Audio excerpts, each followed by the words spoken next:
எங்கள் கூட்டணியில் இணையும் கட்சிகளுக்கு ஆட்சி அதிகாரத்தில் பங்கு வழங்கப்படும்னு தாவேகா தொடர்ந்து கூறி வருது. இதனால விஜயுடன் கைகோர்க்கவே ஜனநாயகன் திரைப்படத்திற்கு ஆதரவாக காங்கிரஸ் பேசி வருவதாக கூறப்படுது. இது பற்றி ஜெம் தொலைக்காட்சி வழங்கும் சிறப்பு செய்தி தொகுப்பை தற்பொழுது பார்க்கலாம்.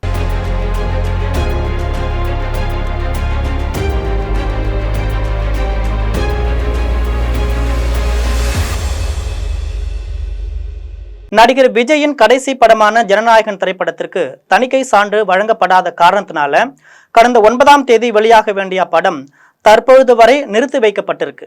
சுமார் 500 கோடி ரூபாய் பட்ஜெட்டில் உருவாக்கியுள்ள இந்த படத்தை தணிக்கை வாரியமானது அரசியல் நோக்கத்தோடு நிறுத்தி வைத்திருப்பதாக பல்வேறு அரசியல் கட்சி தலைவர்கள் கருத்து தெரிவிச்சிருக்காங்க.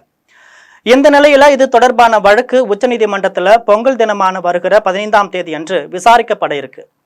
ஜனநாயகன் திரைப்பட முடக்கத்திற்கு தாவேகா தலைவர் விஜய்க்கு ஆதரவாக பல்வேறு தரப்பினரும் குரல் கொடுத்து வரும் நிலையில திமுக கூட்டணியில் அங்கம் வகிக்கும் காங்கிரஸ் கட்சியில் அனைவரும் விஜய்க்கு ஆதரவாக மத்திய பாஜக அரசுக்கு கண்டனத்தை பதிவு செஞ்சு வரும் நிலையில காங்கிரஸை சேர்ந்த ஜோதிமணி, விஜய் வசந்த், மாணிக்கம் தாகூர்னு அனைத்து எம்பிக்களும் விஜய் மீது பாசமழை பொழிந்திருக்காங்க.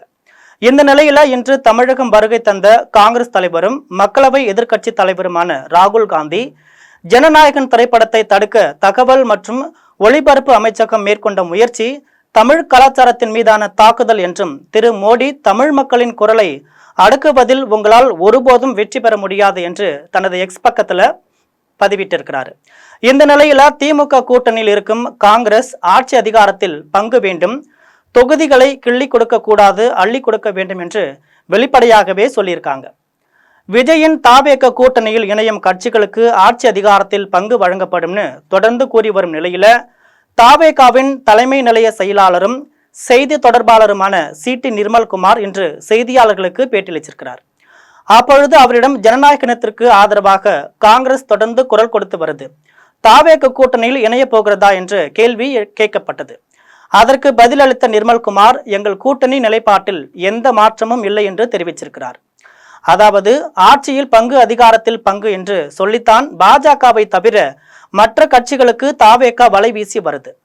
இதனை உறுதிப்படுத்தும் விதமாக சி.டி. நிர்மல்குமார் காங்கிரஸ் வந்தால் ஆட்சியில் அதிகாரத்தில் பங்கு கிடைக்கும் என்பதை சொல்லாமல் சொல்லியிருக்கிறார். இதனால காங்கிரஸ்காரர்கள் மகிழ்ச்சி அடைந்திருக்காங்க. ஆனா காங்கிரஸ் தலைமை திமுகவை கழட்டிவிட்டு விஜயுடன் கை கோர்க்குமா என்பதை பொறுத்திருந்துதான் பார்க்கணும். இது பற்றி நீங்க என்ன நினைக்கிறீங்கன்னு கமெண்ட்ல சொல்லுங்க.